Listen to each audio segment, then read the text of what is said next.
Well, Steve Cohen certainly left a big Christmas present in the hands of Met fans this week, did he not?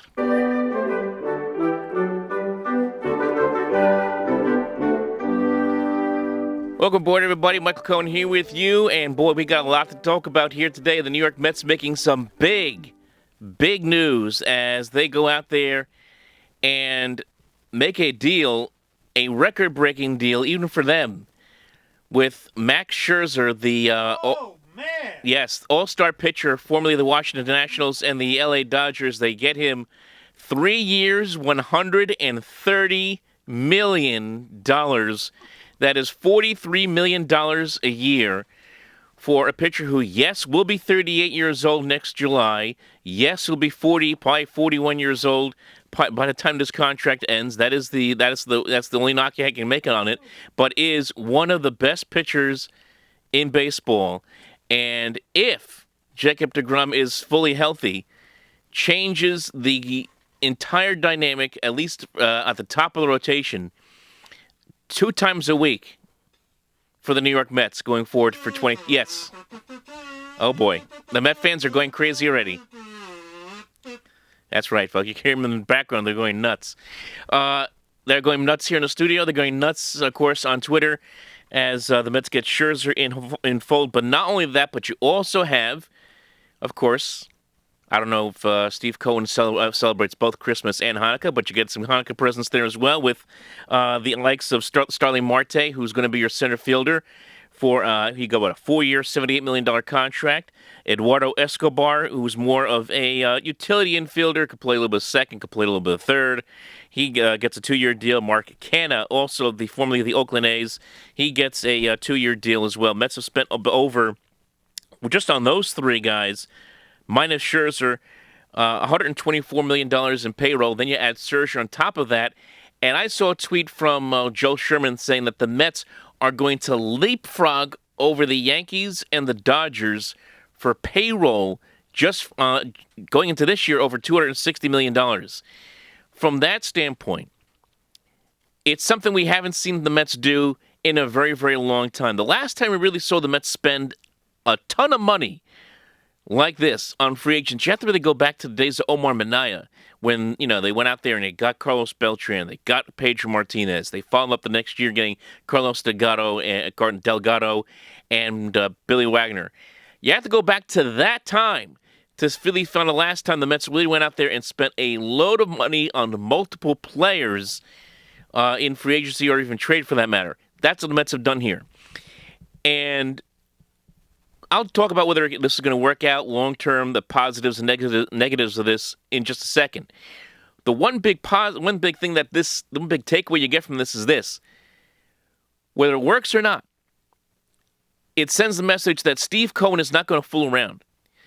And here was a guy who, got angry, pissed off over Steven Matz basically using the Mets as leverage to go to the St. Louis Cardinals, and he decided to spend a boatload of money on free agents. So Steve Cohen using all that anger to his advantage. So I think that he certainly used the Steven Matz rejection as motivation, all the rejection the Mets have gotten all season as motivation to do this. Now, it does change a lot of things for the Mets because this is no longer about being a team that's going to be a nice little team, that's going to, try to win, 90-plus games, try to get into the playoffs.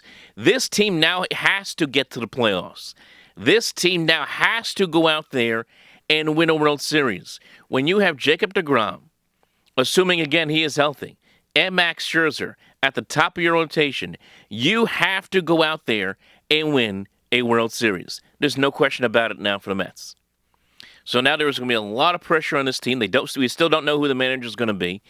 There's going to be a lot of pressure on the Mets every single day. They are going to be a topic of discussion every single day. And this is still a team that's still not finished yet as far as their offseason is concerned. They could still go out there, apparently, and have enough room to get Javi Baez back, and he's demanding a contract over $200 million. And I said in past videos, spending $500 million combined, Lindor and Baez, basically $500+ million on the middle infield is insane. But when you have this dynamic now of Scherzer in the top of this rotation with DeGrom, and you're in a situation where now you have to win. If you're Steve Cohen, you almost have to do it now with Baez or even a Chris Bryant for that matter. You have to go out there and get another piece. Now, history tells you, Mets history tells you, that this doesn't necessarily guarantee anything. It doesn't guarantee success. Go back to 2002. Mets brought in Mo Vaughn and Roberto Alomar and Jerry Burnitz. That was a total mess. Sounded great in November and December when it happened, but it didn't work out. 2005, 2006, a lot of great times, a lot of great memories. That was a team that should have won the World Series that year in 2006, but at the end of the day, it didn't work out. We had the team teams that collapsed in 07 and 08. And remember, this was a team that had, Tom Glavine. Those were teams that had Tom Glavine and Pedro Martinez at the top of those rotations, and those guys were either hurt, as was the case with Martinez, or in the case of Glavine, choked big time in a big spot. So we got to see how this thing plays out when the games actually start happening for real next year. And that's when we're going to start to judge whether this was one of the great moments in Mets history or not. But right now, it's hard not to sit there and get giddy just at the idea of having two Cy Young Award-winning pitchers at the top of your rotation. It just changes everything. And it gives the Mets, anyway, an opportunity where they can say, okay, we're going into a 5-game series or a 7-game series. There's a good chance that we're going to be able to throw those two guys at least twice in a series. It's very, very possible. And again, Mets have a lot of work to do still. I still think their bullpen needs a lot of work. I mean, I don't think Max Scherzer will be too thrilled about the idea of having to leave a game that he's up 1-0 and Edwin Diaz comes in from the bullpen. I mean, you know what that's going to result in. Okay, so I mean, they got a lot of work to do as far as the bullpen is concerned. I still have concerns about the bottom half of this rotation, and yes, I still have concerns about what Jacob DeGrom we're going to see this year.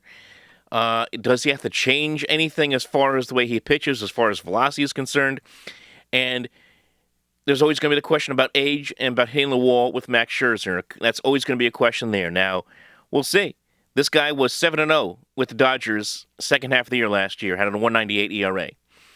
This is a guy who had 2.80 ERA in 6.5 years in Washington, won a World Series a couple years ago. So I think in a lot of ways, this is Steve Cohen's way of, one, not only sending a message to baseball after what happened to the Mets and to him over the last couple weeks of rejections, the Steven Matz thing, but also him looking at teams within the Mets division win the World Series twice in the last 3 years. Washington in 2019, Atlanta this year. And he's saying enough is enough. And if that's the case, now the pressure is on. All the eyes are now on the Mets. Can this team take it all the way?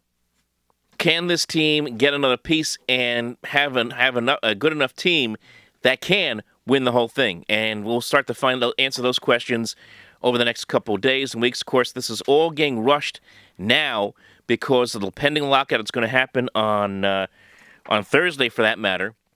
Wednesday's the last day pre-lockout, and who knows when that lockout is going to come to an end. So all these players are starting to grab contracts that they can right now before the lockout happens, or when there's a complete freeze on any kind of player movement for that matter. So there's more moves being made in and around Major League Baseball. There's certainly going to be more moves made by the Mets. The Yankees have done nothing. Surprisingly for them, I guess that maybe they're waiting it out. I don't know. Maybe they think that maybe they have a better feel that the lockout isn't going to be very long and that they can get some cheaper deals. I'm not sure what they're trying to do. But for the Mets, they are going balls to the wall with this one, and Steve Cohen is putting his money where his mouth is, and he is making some big-time deals and is changing the complexion of the Mets.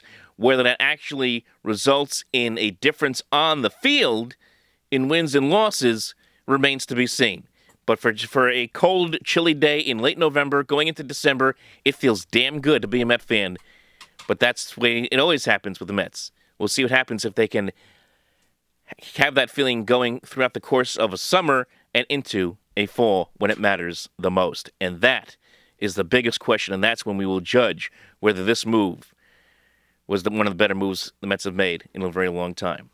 Follow us on social media at OpenMicNJ on Twitter, Facebook.com/OpenMicProgram, and of course, like and subscribe right here to the Sports Talk Nation here on YouTube.